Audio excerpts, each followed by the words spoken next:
நமக்கு பெங்களூருக்கு தேவையான குடிநீர் 1,40,00,000 இன்னும் அதிகமாக இருக்குது.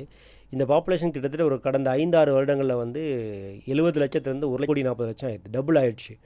இவ்வளோ வேகமாக வந்து அடிப்படை கட்டமைப்புகளை மாற்ற முடியாது. அதனால் வந்து கட்டமைப்புகள் ஏற்படுத்தல வந்து திட்டங்கள் வந்து அந்த அளவுக்கு வந்து வேகமாக செயல்பட முடியல.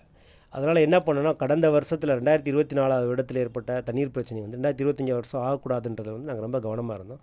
அதெல்லாம் என்னென்னா, காவேரி 5வது கட்ட திட்டத்தை வந்து செயலூக்கம் செய்தோம். அது ஏற்கனவே வந்து பல சட்ட பிரச்சனைகளாலும் பல உள்கட்டமைப்பு பிரச்சனைகளாலும் வந்து பயங்கரமாக வந்து டிலே ஆகிட்டு இருந்தது. அதனால் அதை வந்து பாயிண்ட் டு பாயிண்ட், எங்கேருந்து ஸ்டார்டிங் பாயிண்ட்லேருந்து எண்டு பாயிண்ட் வரைக்கும் எங்கெங்கெல்லாம் ப்ராப்ளம் இருக்குன்றதை ஐடென்டிஃபை பண்ணி அந்த ப்ராப்ளம்களுக்கு ஒரு டிபார்ட்மெண்ட்டில், இப்போ சப்போஸ் ஃபாரஸ்ட் டிபார்ட்மெண்ட்டில் இஷ்யூஸ்னால வந்து சில ஏரியாகளில் லைன் போட முடியல, சில ஏரியாவில் தனி மனிதனுடைய வந்து லேண்டு அபகரிக்கப்படுகிறது. அதனால் வந்து அவன் வந்து எனக்கு காம்பன்சேஷன் சொல்லி கோர்ட்டில் போய் கேஸ் போட்டுக்கிறாங்க. சில சமயத்தில் வந்து ரோடு டிராஃபிக்னால பிரச்சனையாக இருக்குது. சில சமயத்தில் வந்து அங்கே இருக்கிற இன்ஃப்ராஸ்ட்ரக்சர் வந்து ரோடு ரொம்ப சின்னதாக இருக்குது, அதனால் ரோடு போட முடியல. சில சமயம் நதிகளை தாண்ட வேண்டியிருக்குது, நேஷனல் ஹைவே தாண்ட வேண்டியது, அவங்க பெர்மிஷன் கொடுக்குது. இந்த மாதிரி ஏகப்பட்ட பிரச்சனைகள்னால வந்து சிஸ்டம் வந்து ஜாமாக இருந்தது. அதனால் நம்ம என்ன பண்ணால், முதல்ல வந்து நான் ஒரு வெட்டினரி டாக்டர் அடிப்படையில் வந்து, அதனால் என்னென்ன யோசிப்பேன் வந்து, ஒரு பேசிக்கலி ரூட் காஸ் என்னன்னு கண்டுபிடிப்போம் வந்து பிரச்சனைக்கு வந்து.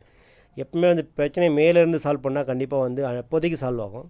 தலைவலி வந்தால் பாராசிட்டமால் மாத்திரை போடுற மாதிரி தான், அப்போதைக்கு சால்வ் ஆகும். ஆனால் உண்மையான காரணத்தினால எதனால் தலைவலி வருது கண்டுபிடிக்காத வரைக்கும் சால்வ் பண்ண முடியாது. அதனால் வந்து அடிப்படை எத்தனாலலாம் பிரச்சனையாகி இந்த திட்டம் செயல்படுத்தப்படாமல் இருக்கின்றதை நம்ம அலசி ஆராய்ஞ்சிட்டு அதற்கான ஸ்பெசிஃபிக்கான சொல்யூஷன் என்ன கண்டுபிடிச்சி அவங்கள அதை சால்வ் பண்ண வைக்கிறதுனால அந்த காவேரி 5வது கட்ட திட்டத்தை வந்து சக்ஸஸ்ஃபுல்லாக வந்து 2024 சம்மரில் பிரச்சனையாச்சு. 2024 அக்டோபர் 16 வந்து நகரத்திற்கு அதிகப்படியான 775 மில்லியன் லிட்டர்ஸ் பெர் டே கொடுக்குற ஒரு கெப்பாசிட்டி இருக்கிற ஏஷியாவிலே வந்து லார்ஜஸ்ட் WTP வாட்டர் ட்ரீட்மெண்ட் பிளான்ட்டை வந்து நம்ம வந்து கமிஷனிங் பண்ணி இன்றைக்கி வந்து தண்ணி வந்து இங்கே கொடுத்துட்ருக்கோம்.